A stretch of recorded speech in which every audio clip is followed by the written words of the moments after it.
You're twice as vulnerable, right? Well, That's how I roll, Ken. that's right. It's kind of a good news, bad news story. The good news is that there haven't been a lot of major exploits. The bad news is the proof of concept viruses and the hacks are continuing to start to bubble up. So just yesterday, there was a massive attack with iPhone users, Dutch iPhone users, that had what are called jailbroken cell phones. That they were all exploited as a result of this new kind of hack that was discovered. But we never hear about this type of stuff. Yeah, Why is that?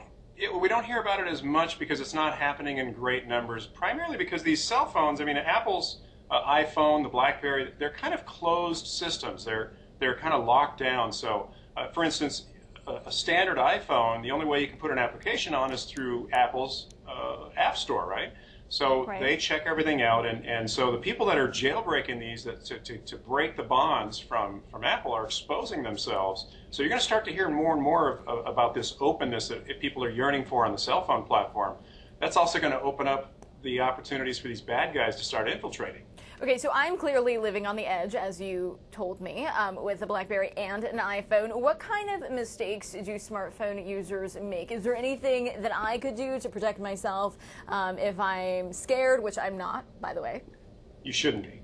There's the hacks and the exploits are not that major. Where most people forget on the iPhones or the smartphones, any kind of smartphone, these things store so much more information and have so much more about us than a regular cell phone. And so if you're not setting this thing to auto lock and putting a password on so that if somebody does get your phone, they can't just go in there and start looking at all your contacts and your emails and so on and so forth. That is the number one mistake. It's not a high-tech problem. It's a pretty low-tech problem. People just aren't remembering to set that security level up. Okay, you mentioned jailbroken phones right off the top. What is that?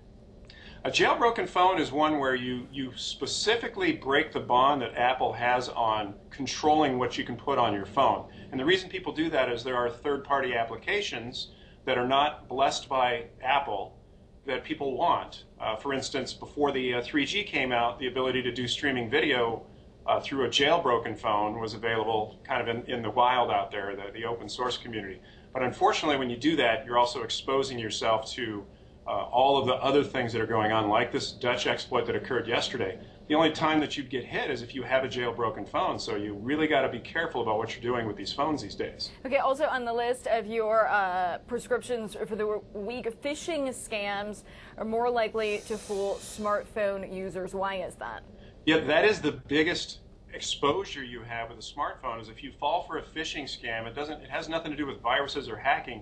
It has to do with the fact that you fell for the thing that asked you for a username or a password or some piece of information that's going to allow them to exploit you. So that's the biggest danger most smartphone users have. Seriously, people still respond to phishing scams? I'm surprised. That's always on your list. I guess it's for good reason. You deal with this stuff more often than I do. But you also finally say Bluetooth. Beware of your Bluetooth. That's the little blue blinking light, whether you're using it. I use it in my car. People have the little headsets as well. Exactly. The very first exploit found on smartphones was through these open Bluetooth connections where somebody within proximity of a phone that had the Bluetooth channel open, they were actually finding ways to hack people through the Bluetooth. So if you don't have that cyborg looking thing on your ear and you don't really use Bluetooth, there's two good reasons to turn it off. One for security and the other is it saves you a little battery life. Always full of practical tips, I tell you. From the Data Doctor, if somebody has a question, how do we get